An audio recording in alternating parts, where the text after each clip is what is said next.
Comme nous allons aborder de nouveau le sujet d'un meilleur contrôle, d'un meilleur suivi des bailleurs sociaux et des travaux notamment, j'espère que M. Baudrier va me répondre sur le fond, parce que vraiment ces réactions tout à l'heure sont envolées totalement disproportionnées aux interventions de Mme Ibled et de M. Boulard, montrent en fait à quel point il y a un malaise. Et je vous le dis réellement, une réaction démesurée, souvent elle trahit une fragilité.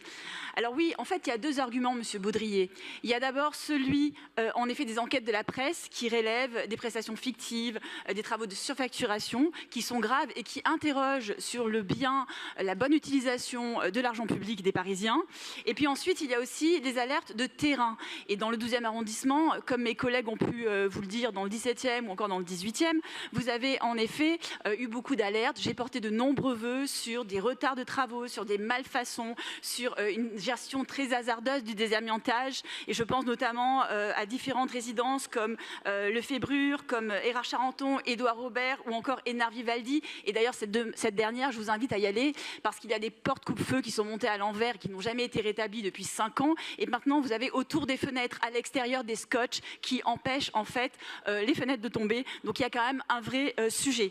Alors on vous alerte depuis plusieurs temps. Donc qu'est-ce qu'on demande après toutes ces alertes, que ce soit dans les enquêtes ou les propres remontées de terrain? En fait, on vous demande d'agir.